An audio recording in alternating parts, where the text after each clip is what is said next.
Welcome to Law and Omen, the 9 p.m. edition. Yeah, this is so weird. We've never started this late before. Yeah.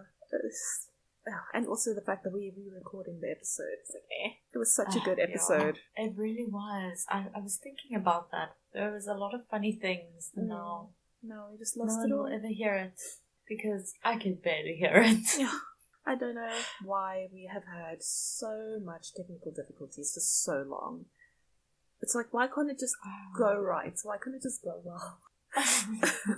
That's not life's plan for us at the moment. We must struggle and suffer. It's like, exactly. You must learn a couple of lessons. Yeah, so, about audio production. Come on. We don't know anything. Story of my life. I don't know anything. How was your week, Chanelle? It's been long. I felt like a longer week this week, I feel like. Yeah. But I did my first mini-sode, which was nice. That was fun to listen to. Thank you. It was a different experience. Tried to look at the moon that night, but it was freaking cloudy, so I couldn't see. When I was listening to your mini-sode, you were saying how weird it is that the person had vials of blood and like literally Bastion and our third year anniversary. We got like each other's blood on our necklaces. It's very Angelina Jolie and what's his name? Billy Ray Thornton of you guys. It was his idea. Or Billy Bob Thornton. I was just mixing Billy Ray Cyrus. Billy Bob's. Yes. My achy breaky heart. Yeah. Don't break my heart, my achy breaky heart. On this old town road. Break my... You can't break his heart because... No. You should get a heart-shaped vial and then you can sing that, because if you drop that, then you'll break the vial and thus spill his blood.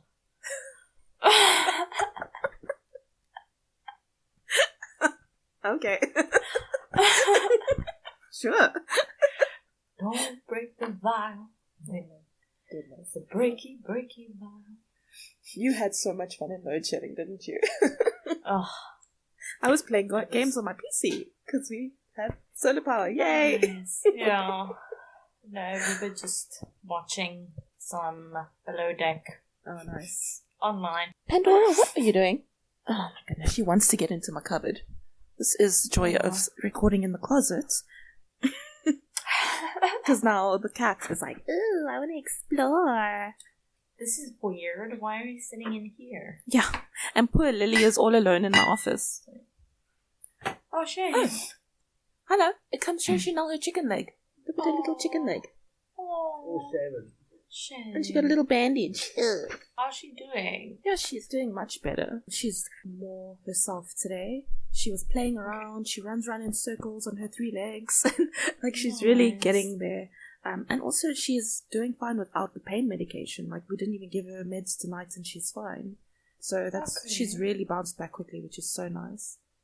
It's just her knee that was a birth defect. Right? Yeah, her kneecap was like, I think the bone in her thigh kind of, like grew to the side, so it pulled the kneecap out of place. So she kept like pulling it up and she wasn't putting weight on it. So he basically said like her kneecap was on the side of her leg. Oh shit. Yeah, so it didn't really hurt, it was just uncomfortable. Okay, but it's better to have that fixed so young. For sure. Oh, shit. Poor baby. Poor little baby. Oh, I'm sure you saw, but there was a mass shooting. A mass shooting that killed, and at a tavern that killed like 16 people. What, like in South Africa? Yeah, in Soweto. Oh my word. So on the 9th of July, a mass shooting took place at a tavern in Orlando, Soweto. Sorry. Why do I sound like such a outlander? What do you call them? Foreigner. I sound like American or something. Soweto. An Uitlander. A buitenlander. Oh, like the TV show Binnenlanders. So what's that? I was just about to say. I was just about to ask you, did you watch Binnenlanders? Oh my word. And Igoli, yes. Oh, yeah, I remember Igoli.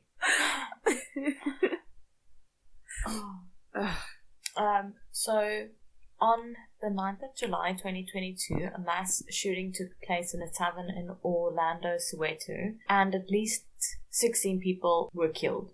It says at least 16 people were killed in the incident. At about 9 p.m., a group of men, armed with rifles and a 9mm pistol, opened fire on patrons in the tavern. A total of 23 people were shot. 12 people were killed at the scene and 3 others later died in the hospital. A 4th injured victim died in the hospital on the 12th of July, bringing the death toll to 16. The perpetrators fled the scene in a white minibus taxi and have not been apprehended. The police arrived at 4 a.m.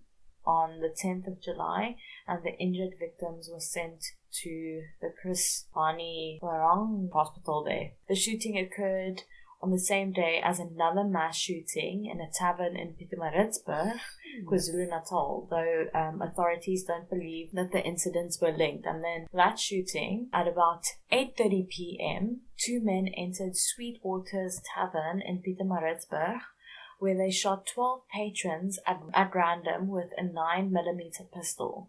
2 people died at the scene and 2 more died in the hospital. The deceased were between the ages of 30 and 45. 8 others were injured during the attack. There was no conversation or fight that led to the shooting, and no one was robbed. The gunman fled in a Volkswagen Polo and have not been apprehended. That is ridiculous. What on earth? That's crazy. Like, what are we, America? Come on, guys. Yeah. And just earlier this month with the young tavern. Kids dying. Yeah, also at a tavern. I don't know. That's so sad. Shame. I was really devastated. I was really shocked when I read about that. That's so unnecessary. What on earth? 100%. And by the way, I read all of that directly from Wikipedia because it was just the most concise where to find it now. Yeah. And Wikipedia was the best one. There's like Washington Post and whatever, but no. That's really sad. Shame. Yeah. But I did read in, and I don't know if I'm confusing it with some other shooting, but I'm pretty sure it was the one that happened in Gauteng, the shooting there, that they found AK-47 bullets there. Oh wow, okay. Yeah, one of the shootings, for sure, but I can't remember which one. Nonetheless, that's crazy. Yeah, I don't know. So insane. Like, that's why? Weird. But that doesn't happen here frequently, you know? And I was wondering, like, is it gang related? Is it... Because it also seems so random, so I wouldn't accuse the victims of being in a gang. Is it some sort of initiation? That's what I'm kind of thinking, you know? Yeah. I don't know what type of initiations they are. Such an unnecessary loss of life. And so much at once. Oh. I went to Clicks, right, and I walked up to the chemist at the back, and as I approached, the lights, all the power just went off. And I'm like, oh, come on. So then thankfully it came back on, and the guy's like, wow, you got superpowers. I don't want ESCOM powers. Like, that's not... I don't want that, like, lack of service delivery power. And then I went into the liquor shop, and I get to the back to get beer for Bass, and all the power goes off again, and I'm for real. What is happening? Like, can I just leave, please? Are you carrying a spirit with you that's, like, fucking around with the electricity? I don't know, maybe the solar panel gremlins or something that's going and like, ha ha ha ha, and just turning off people's power. Solar panel gremlins. Yeah. Interesting. I don't know. It's late, I can't think. It is so late, okay. Before it gets too late. So, I also accidentally deleted my freaking note. I also thought I lost all my notes, but thankfully I had it in my backup drives because my PC died and had basically wiped itself. But, yeah, I don't know. Technology has just not been kind to us recently. No. Also, I feel like I'm from the Bible. Yeah, you do. You're kind of... You look like one of the shepherds. I was going to say like Mary Magdalene or something, but alright, I'll be a shepherd. Oh, same basically. Her husband was a shepherd. So, was he not? Yes, Joseph, sorry, because I was like, but Jesus was a carpenter. And I was like, wait, no, Jesus wasn't married to Mary. What's happening?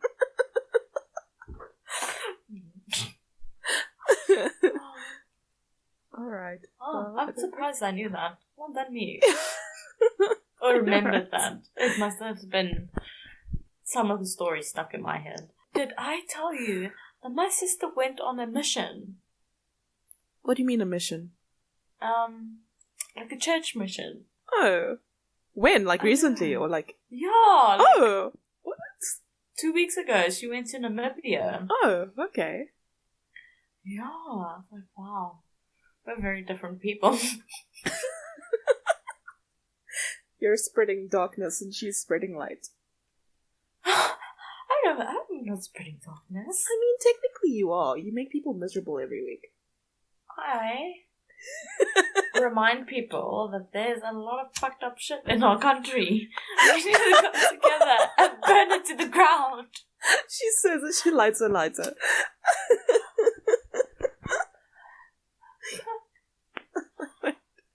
Burn the patriarchy. Oh my goodness. Your sister must be so proud. I don't think she listens. I'm not surprised.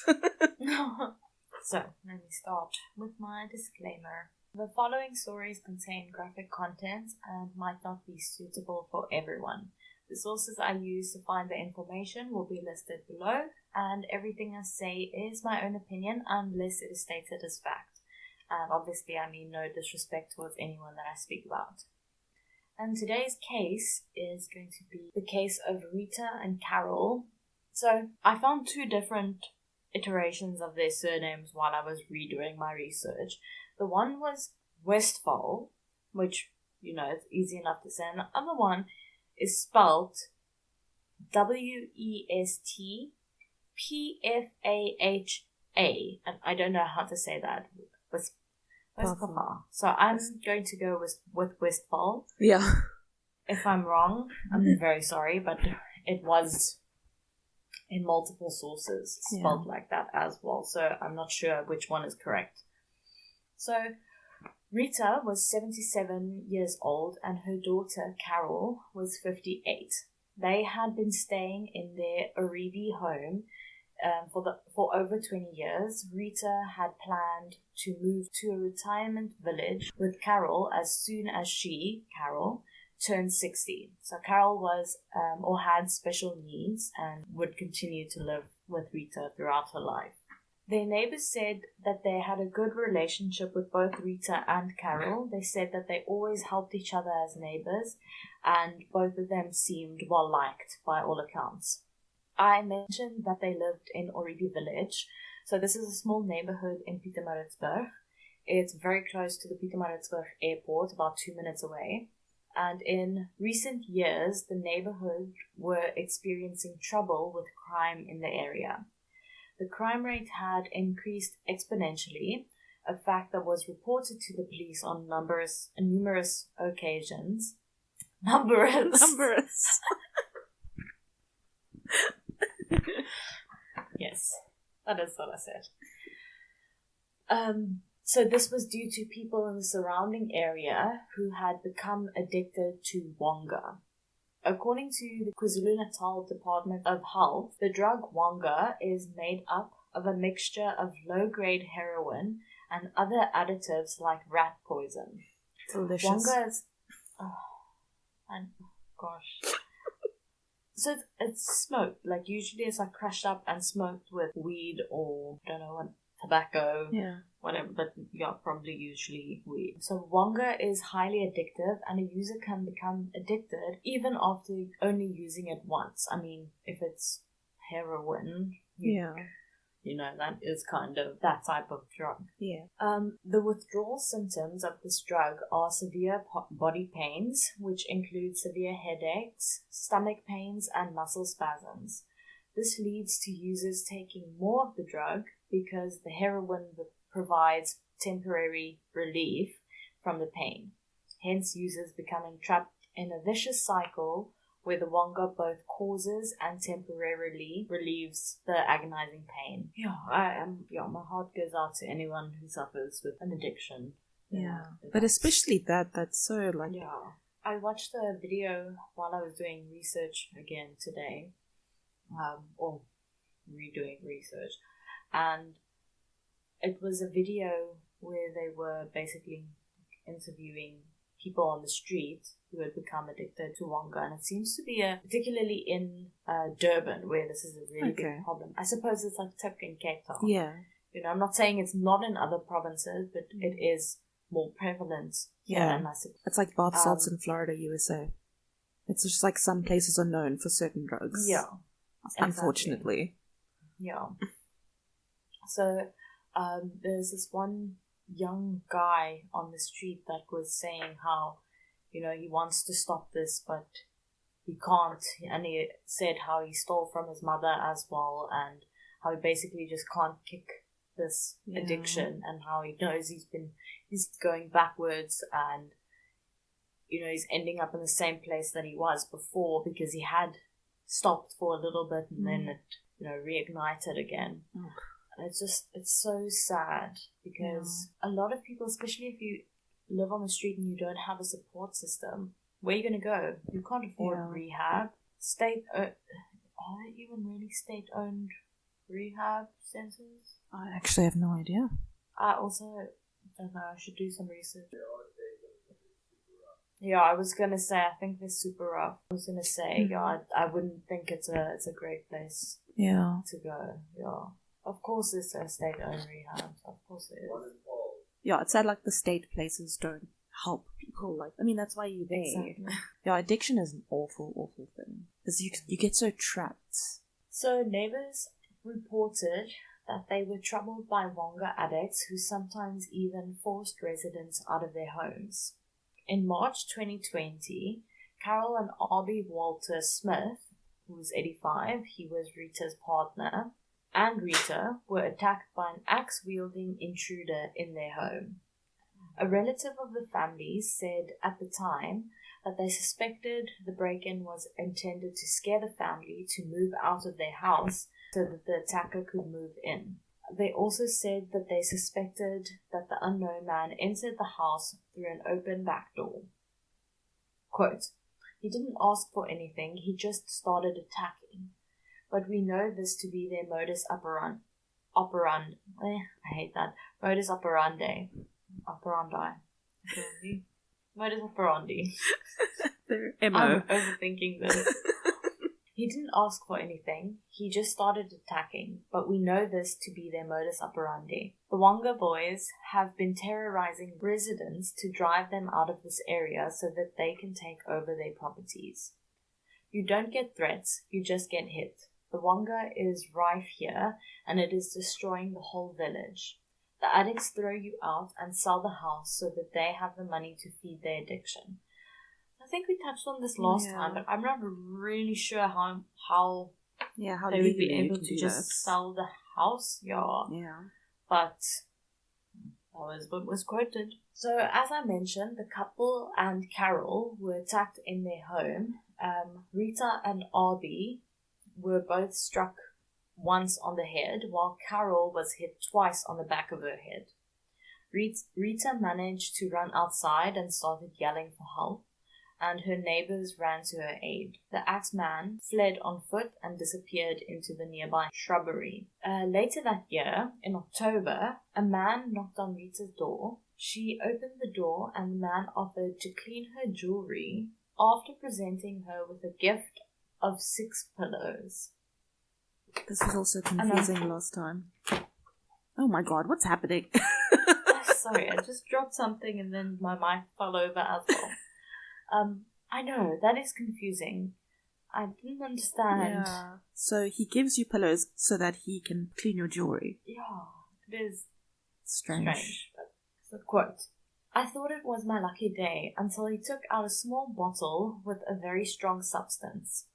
She said the smell of the bottle made her, quote, dizzy and confused, unquote. Quote again, "At the moment, I was so confused and not thinking straight. He asked for more jewelry, and when I told him that I do not have more, he went to my bedroom to look for himself. I was now struggling to walk. He asked if I had copper coins in the house, and I said yes. He said I must give them to him so that he can weigh it and pay me. He looked so genuine because he also had a small weighing machine with him, she said. He then said that he was going to go back to his car to fetch the money to pay her for her copper coins, but he never returned. He stole the gold chain that she wore on her neck, a gold bracelet, 2 rings, and 3 cell phones. Oh my word. I was about to going to clean the cell phone too. Oh, but he went into the rooms. Right, yeah, so he probably took it while he was walking through the house. Oh, weird. She reported the incident to Alexandra Road Police Station, but nothing came from anything, as in many cases. Yeah. On the 26th of May 2022, Rita's neighbors noticed something suspicious. They noticed that Rita's gate was open, but that her car was not in her yard. Her neighbor decided to go and close her gate, but in the process, she decided that she would go in and check on Rita and Carol. Quote, "I found it very strange, and we tried to phone Rita, but there was no answer. I went to close their gate just after 7:30 p.m, but decided to go in." So I'm just going to put a trigger warning now already, or like the next 30 seconds or whatever. It's not gruesome, it's not detailed, but still. I knocked and there was still no answer, and I decided to open the door. That's when I saw Rita's legs, and when the door opened further, Carol's body with just her top on and nothing at the bottom was lying on the floor. I didn't even go inside the house when I saw the blood by the coffee table. I came back and asked my friend to call the police. Rita and Carol were found with stab wounds in the back of their heads. Nothing was taken from inside the house except the vehicle that was stolen. The vehicle was then later recovered the following day in Amanzimtoti. And so the investigation began and the hunt for the person responsible as well. On Tuesday, 14th of June 2022, so yesterday, precisely a month ago, oh wow, at about 2:30 in the afternoon, a police officer was in the Bluff area in KwaZulu-Natal when he noticed a man wearing a hoodie covering his head and wearing a mask.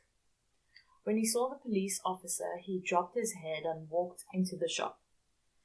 The officer became suspicious and alerted his colleague about his suspicions. He then followed the man inside the shop while his colleague stood guard at the entrance of the shop. The police officer approached the man who was at the till. This is all a quote, by the way, sorry. The police officer approached the man who was at the till, and he noticed that the man was trying to avoid eye contact with him. The police identified the man as a wanted suspect, Shane Stephen Sam Boucher, for a double murder that was circulated recently. He was arrested and detained at Brighton Beach SAPS, and he was charged with 2 counts of murder, robbery, and theft of a motor vehicle. So all of that was a quote. So let me take you back to the 25th of May, 2022. Shane Stephen Boucher is a 38-year-old father of 2, and he had a day off from his job as a construction worker on a farm in Thornville. He decided to, have some drinks today, and he drank 3 quarts, which is 750 milliliters of beer.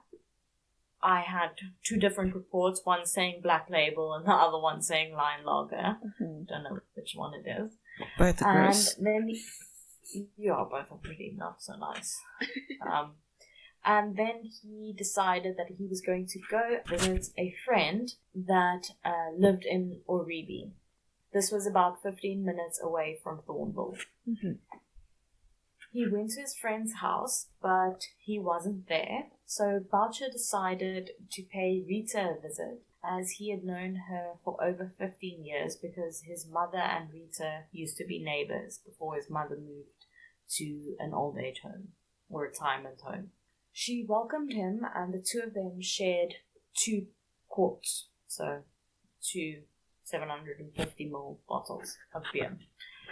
He told her that he was going to visit friends in Durban, and Rita, concerned that it was too late and that he was too intoxicated, suggested that he sleep over and resume his travels in the morning.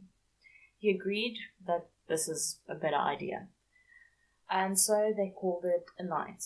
Then, in the middle of the night, Boucher woke up to load shedding. Oh, wonderful. Which is the bane of every South African's existence, which is, if you don't know, the government cuts off our power. Because they can't keep it on. We have a whole timetable for it, which is also complicated as fuck sometimes, but anyway.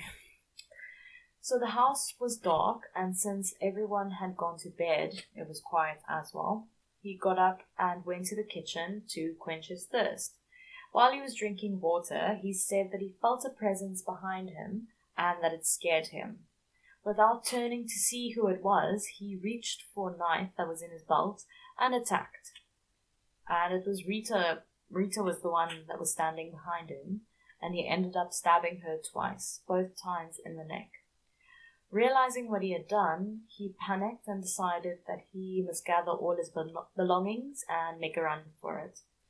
And as he was hurrying back to the room he was staying in, he bumped into Carol, and fearing that she would see what had happened and that she would obviously be able to identify him, he decided that the only logical thing to do was to also stab and kill her.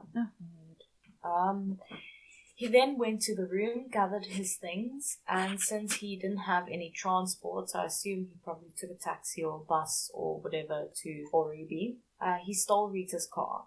Okay. He then drove to Durban, where he proceeded to live on the beach for 2 weeks before he was caught. Boucher was then sentenced to 15 years for Rita's murder, 25 years imprisonment for killing Carol, and 5 years imprisonment for theft. But the sentences will run concurrently, which means that it's just 25 years. Oh, no, of course. So, in a victim impact statement, this is a direct quote from, I think, Press Reader. In a victim impact statement presented to the court by Senior State Advocate Candy Kander. Sorry? That's such a statement name. Imagine. Candy Kander. Their parents knew what they were doing. She sounds like a stripper. But she's an advocate, a senior advocate at that. She can be both if she wants to. Advocate by day, stripper by night. You'll know if she had a good day in court. I advocate for your rights to strip. That needs to be on a t-shirt. And it's just Lady Justice, like stripping.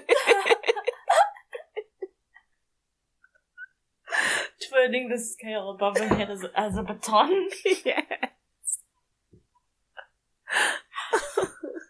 Oh, gosh.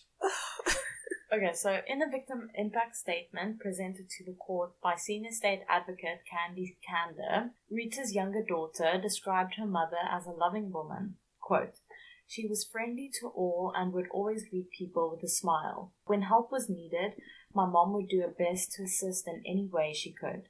She was generous with whatever she had, and she taught me that the value in life was not in things, but that it was in people." Blignaut described his sister Carol as a person with the kindest heart. She had so much love to give, with an innocence to trust anyone. She loved to tease, play, and nurture her young nephews and nieces. We all adored her. My mom and sister Carol have shared every milestone, and now, just like that, they are gone. With no comprehensible reason for this abrupt ending, I am still in shock. I have struggled to sleep, trying to process the enormity of what has happened. I wake up each morning to the sinking realization that my beautiful mother and sister are gone, and that it is not a terrible dream. It is something I am sure I am going to have to struggle with for a long time. She said her daughters, aged 10 and 11, have been robbed of their grandmother and aunt. My daughters have lost this unconditional love. They have been robbed of sharing any memories, achievements, or milestones with their family. That's horrible. I just feel like he basically, from what I read, basically tried to kind of insinuate that it's load shedding's fault. You know, that he committed the crime. Yeah, no. Because I don't know why there was such an emphasis put on, it was load shedding. Yeah, like, just because it's dark, like, I think we also mentioned, like, first of all, keep water next to your bed when you go to sleep. Like, I don't understand why people don't keep a bottle of water, a glass of water. If you're gonna wake up, then you don't have to get out of bed and go drink water. Like, I don't understand. And then you don't have to go into another room where you could potentially encounter someone. You know, just stay safe and just keep your water by your bed. And then also, like, he's going to the kitchen. It's her house. She wouldn't be sneaking around in her house if it was load shedding. And she knew that there was someone else in the house. So she would have probably called out for him if she heard someone in the kitchen. So the fact that he was, like, all startled and it was so dark and he turned around and immediately stabbed her in the neck, it's implausible. That doesn't make sense. I don't understand. That's not your instinct. You're in someone else's house. You know that there's 2 other people in the house with you, and your first instinct is to turn around and stab them. That doesn't make any sense. Exactly. And if you're in someone's house, you don't live there, you don't know where, like, the glasses are or whatever, you know, you're not as familiar with the house as they are. Surely using your phone's flashlight or a lighter or something to find your own way. So none of that makes sense. I agree. I fully agree. Like, I think his lawyer basically said he's a first-time offender, you know, and that's a big offense. All that in the bag of chips. But first of all, exactly, and second of all, like you said, you're in someone else's house. How do you just turn around, grab a knife that's conveniently located in your belt? Did you sleep with that knife? Yeah, why are you sleeping with the belt on? Yeah, why are you sleeping with the belt on? Why are you sleeping with the knife on the belt? Yeah, exactly. And I know he was drunk. I don't know what his tolerance was like. Yeah. But I don't expect someone to be completely sloshed after. Especially if they're on drugs most of the time. Surely your tolerance. But he's not on drugs. Wasn't he Never said he's on drugs. Wasn't he the No, Wonga I just dude? said, like, no. The Wonga people, the Wonga addicts are around in that neighborhood. So he wasn't I was just basically on Wonga. Sorry if that wasn't clear. No, but I was just telling the fact that these people, Carol and Rita, had so much misfortune in that house. That the previous 2 were most likely Wonga. Yes. Yeah, addicts. Like the jewelry cleaning guy. Okay, yeah. Yes, perhaps. But, him, I'm not sure. Obviously, I don't know, but... Yeah. Yeah. No, but it's just very... It doesn't make sense. Strange. But I suppose there weren't... I didn't read anything that the pathologist said there were any, defense wounds or anything. So I guess the story kind of checks out in the fact that it was dark and she didn't expect it. That's what I'm going to say. We don't know what exactly happened, and we never will at the end of the day. And also the daughter, why was she murdered, you know? And why was she found with only a shirt on? Yeah. I did see it was reported that, there had been speculation whether or not she was sexually assaulted. I don't know if she was. It was never confirmed or denied. Sometimes I only sleep in a top. It happens. Some nights you're just not comfortable in clothes when you sleep. Maybe that's just me. Like, some nights you sleepwalk and turn up naked vibe beside someone. Are you talking about that work time? Yes. Oh, Gail, I'm sorry. Oh, Chanelle, I'm sorry. Lizalda. Oh, Lizalda, I'm sorry. All of you. I'm just so sorry to all of you.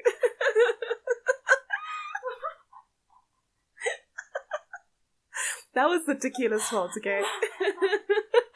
Oh, God.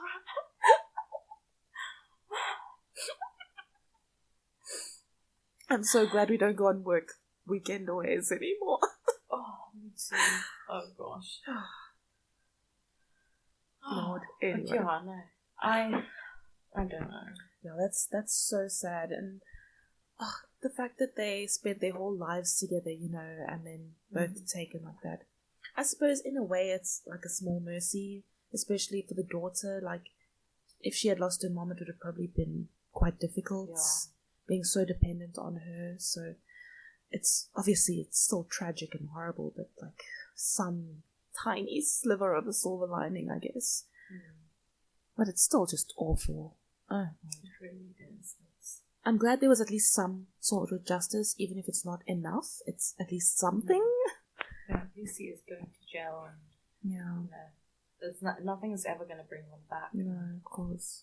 That's the saddest thing. Yeah. And that's why I kind of wanted to read that victim impact statement as well.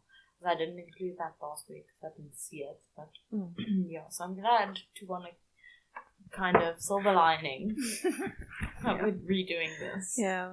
Okay, let me go wee, and then we shall start on the second half.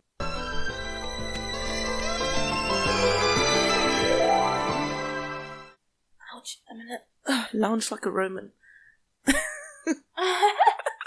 Hate me like one of your French girls. Yeah, as I sip my wine. Alright, this is also not very comfortable. Gosh. And there's like a rolled up carpet. Yeah, because we had our carpets cleaned. Because we thought it was Lily peeing on our carpets, but it was the freaking neighbor cat that always screams at our door, because we saw him try to come into the house and like eat the food and stuff, and he's probably the one that weed. Baz had to literally throw his heater away because he put it on and it smelled like hot pee. So I think it peed on the heater. Yeah, it must have. Do cats live there next? It's a boy. No, they don't. Don't they? No, James doesn't. Don't they do some weird like butt spray thing? Yeah, if they're not muted, I think so. Yeah, I think that, I don't know, that cat is insane. Yeah, so anyway, now that I'm like lying on this carpet, because like Baz didn't want to put it down again because it's so expensive to get it cleaned, and then what if it just gets weed on again? But I'm like, well, you can't live your life in fear, you know. Fear of cat wee. I am talking about the Backrooms, and I don't remember my notes at all. I remember the video very clearly. The video is great. Scary. The Backrooms started the 12th of May 2019 on the X board on 4chan after a user asked people to post unsettling photos, and one user created the story that went with it. So it's a creepypasta and an urban legend. So basically, this is a liminal space where you could potentially get stuck. A liminal space is sort of an in-between space. The word liminal comes from the Latin word limen, which means threshold. To be in a liminal space means to be on the precipice of something new, but not quite there yet. You can be in a liminal space physically, emotionally, or metaphorically. That was a quote, and I forgot to say so. Another quote, in architecture, liminal spaces are defined as the physical spaces between one destination and the next. Common examples of such spaces include hallways, airports, and streets. End quote. So, with the liminal spaces in mind, the description of the Backrooms is typically described as an empty office space with yellow walls and carpets and buzzing fluorescent lights. It's a sort of maze that has no end, and there is a smell of wet carpet. Some saying the carpet is damp. Well, at least it's not cat pee. I was just about to say, oh, it's your carpet.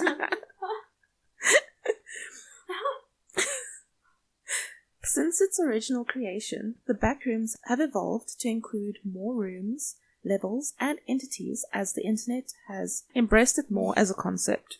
The point of the Backrooms is that it's unsettling. It's a place you don't want to be. It's large yet claustrophobic. The constant buzzing of the lights is irritating, and it makes you feel a certain way. Yellow is meant to be a cheerful color, but in this space and lighting, it's just ominous and creepy. After the post gained traction on 4chan, it spread to other platforms, including TikTok, which of course is a great place for short creepy videos. The more people learnt about the concept, the more it has grown. So we're going to chat quickly about the levels that you can find in the Backrooms. As the lore expanded, so did the floor plan. There are now many, many levels to the Backrooms, and it has become a world of its own. The original concept of the Backrooms has evolved, but the main canon lists 3 main levels. Level 0. This is the level in the photo which has the description from before. The entities here are known as hounds, and they are manic, disfigured humanoid beings. In this level is a no-clip zone, where you could potentially be yeeted back to normal reality or right to the beginning of level 0, making you... There's no better word for it. Making you start the journey all over. Or you could end up on any random level with who knows what kind of entity waiting for you. And I said in the other recording, my favorite quotes I've seen is, "The Lord yeeteth and the Lord yoinketh away." I remember that now. I love that so much. I wish the whole Bible was written like that. I would totally read it. Again. I wouldn't. That would make it more difficult. Imagine like Shakespeare using words like yeeteth and yoinketh. He would though. Yeah. He came up with a whole bunch of fucking words. I'm sure people read it like that in the beginning. Yeah. So, level 1. If you choose not to go to a no-clip zone and instead wander around level 0 for days, you might end up in level 1. This level is darker than 0 and is more industrial in appearance. Instead of the humming of fluorescent lights, there is the sound of machinery. This level is dark, almost like a warehouse. It is said to have a low-lying fog in the air, and there are puddles of water everywhere. There are fluorescent lights in this level as well, but here they flicker more frequently than they do on level 0, and they shut down occasionally, which is when the beings come out. Level 2. This is one of the darkest levels. It seems to be a service tunnel or something similar, with pipes that line the walls. This level is said to have a higher temperature than the others so far. And this is a quote. It is described as being reached when one simply wanders around level 1 for a long enough period of time, and featuring a much higher temperature than other levels. Survivors of the Backrooms claim that the only way to escape the level is to remain calm, stating that only when the Backrooms have become your home can you depart. End quote. I don't like that. Yeah, no. I don't want it to become my home. Yeah, no, I don't want to go there at all. That means you fit in with the monsters and stuff, surely. Yeah, doesn't sound fun. How do you return, like, in what state of mind do you return home? Yeah. How do you enter the Backrooms? The most common method of entering the Backrooms is by no-clipping into it.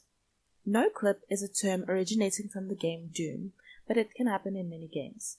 It's when your character goes through a boundary that they should not be able to. For example, in The Sims, sometimes you can see their arm through the wall during an action. It is said that in the real world there are certain places or spots in walls where if you yeet yourself at it in just the right way, you will no-clip through it and fall into the Backrooms. There is an entire wiki dedicated to the Backrooms, and according to this wiki there are a main 9 levels. So this is a list of the main 9. Level 0 is the lobby or tutorial level. Level 1 is the habitable zone. Level 2 is called Pipe Dreams. Level 3 is Electrical Station. Level 4 is Abandoned Office.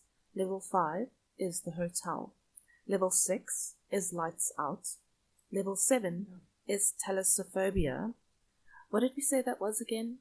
A fear of water, deep water, yeah. And level 8 was Cave System. On the wiki, the levels go up to level 3402823700000. There's like 1,000 million zeros after that, and this is called the 4th dimension. This is really like just expanded intensely. Like there's just so many different levels, and you could just no clip onto any of them at any time. So there's no certainty in the Backrooms. I don't like that. Also, how does time pass when you're in the Backrooms? Do you go into that? I forget. I think I mentioned it last week. I don't know where, but like I think it's kind of like when you're in a casino. You know, there's no windows, there's no light. You don't know what the time is. I think it works on normal, our time. Yeah, because then I would wonder, like, what would your family think? And You're there like, would be search parties for you, and then all of a sudden you just appear one day. yeah. But I mean, that's happened so Yeah. many times, so you'd never know. Yeah, there's actually, I think I saw one or two theories that people who do go missing, sometimes they might have gone to the Backrooms. No. Because there's some people who don't have any memory of where they've been when they've been missing. They have no idea, or that they feel like there was no time passed or something like that. So, yeah, very strange. Yeah. So, on the wiki is a page dedicated to the objects you may encounter on your journey through the Backrooms. The most common object mentioned is almond water. This is an important object because it provides hydration and some nutritional value. It is said to be slightly sweet and can be found in various types of bottles across the levels. So it could be in a plain plastic bottle, it could be in a bottle with a label, a glass bottle, a can, but you'll be able to find it randomly on the levels. It's also possible to trade with almond water, and some levels use it as currency. This liquid has the potential to cure ailments and help with keeping you healthy as you try to find your way out of the Backrooms. Like I said last time, I wonder if you can take stuff with you when you go into this other dimension, because then I'm just going to start carrying around almond milk, water. Yeah, I suppose just me. some almond milk and some water and just mix it together. Oh, gross. Yeah.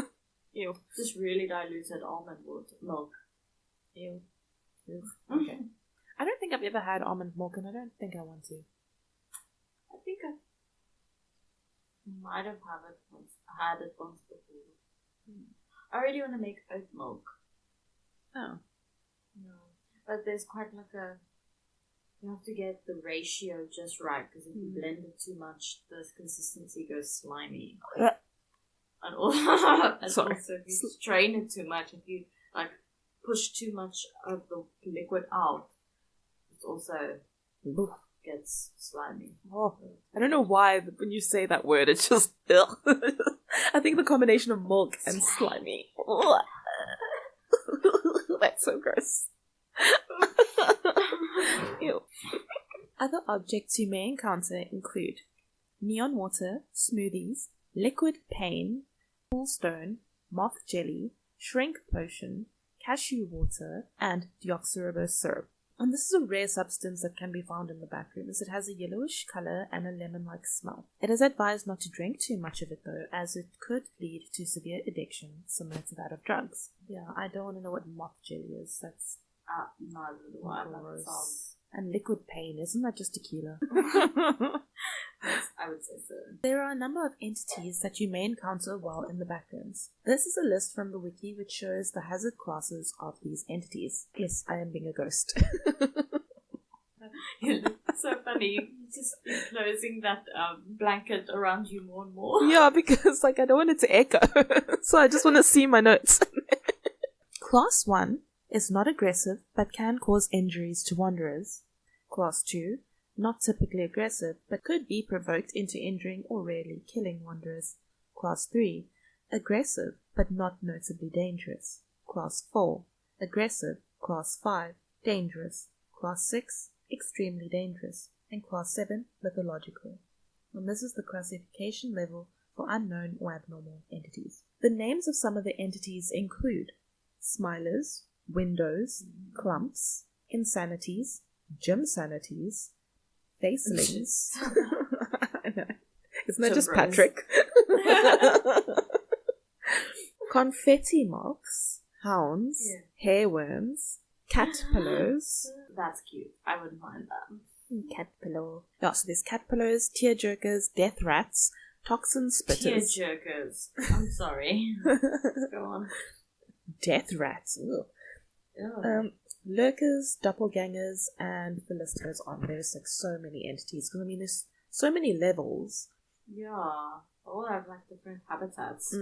On the wiki, each entity is classified according to its hazard level, and there are also certain levels each entity may be found. The problem is with the possibility of no clipping into any level at any time, you may encounter any of these entities without expecting to.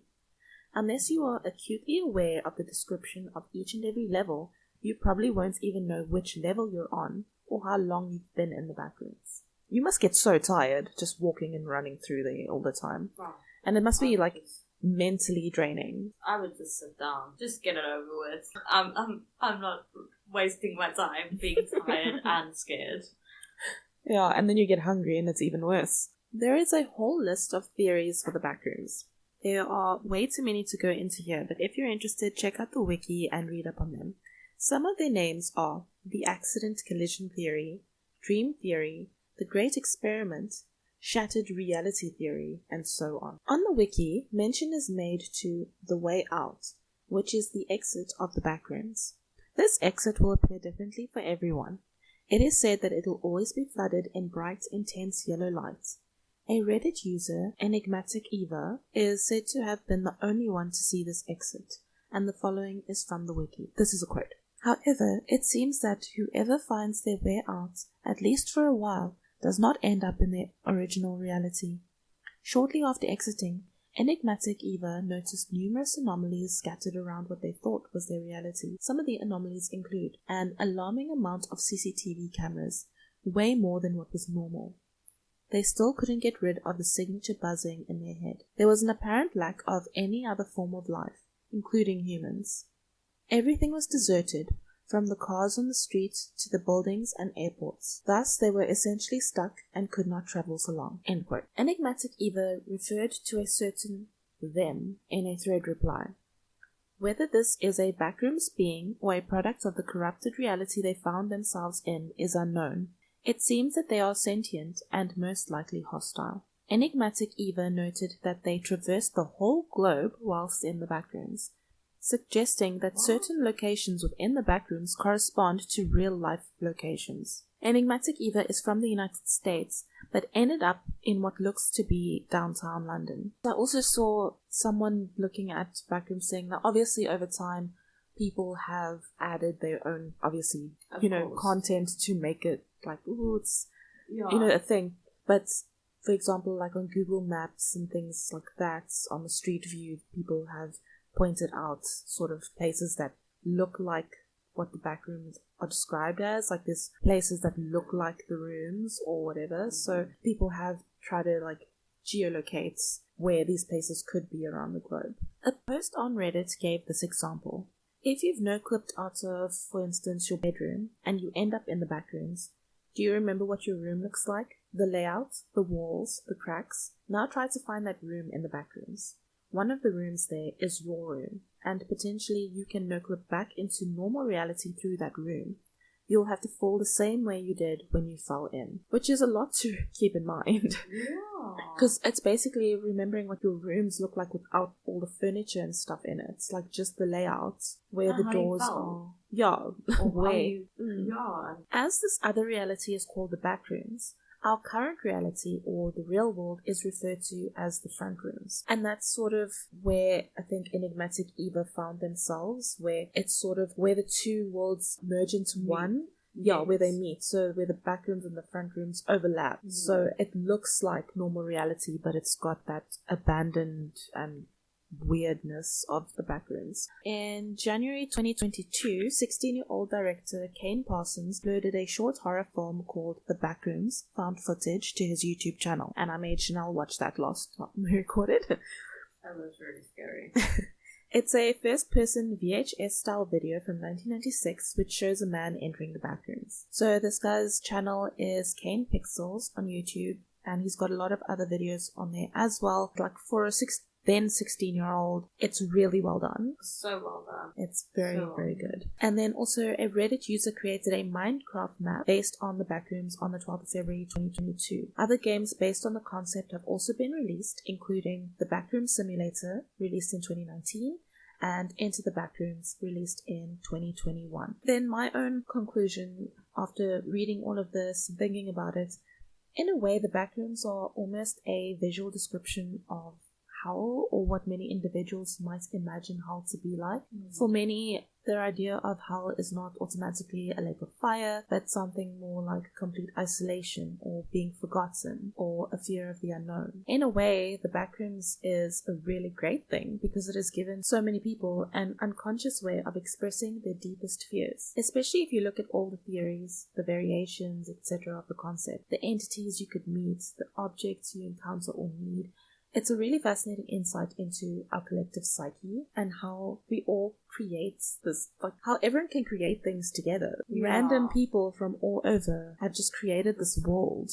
It's an amalgamation of everyone's fears, basically. Yeah, it's really cool. I mean, there's so much more to go into. It just, for an episode, that was the gist of it. Yeah, so that's the Backrooms. It's so interesting. And there's so many videos, like they are like hour-long videos of people explaining concepts and different things in the Backrooms, which is insane. Yeah. I mean, in a good way. It's great. Like, it's amazing. So much effort has gone into this. There's a lot to the Backrooms, and it's just so fascinating. So if you've got a free afternoon and you don't know what to do, go and watch some videos or read up on it. Oh. I'm surprised how heavy my eyes feel. Nah. All of a sudden. Old lady. Yeah. I'm not used to us recording this late. Yeah, it is very different. But yeah, at least we got it done. Yay! Yay! Second time. There's a Nixie. Hi, Nix baby. Hi, Teddy Baba. This has been Law and Omen. Yes. Catch us on Instagram and Facebook and all those social medias at Law and Omen. We have a website, That's our email address. Our email address is info@lawandomen.com. Gosh. Look, it's 10:30 on a Friday night, it's alright. It was a long day at work. It really was. Yes, our website's lawandomen.com. And we post every Sunday. And vote for us. Yes. APVA.Africa. Shit, did I say it wrong, I think?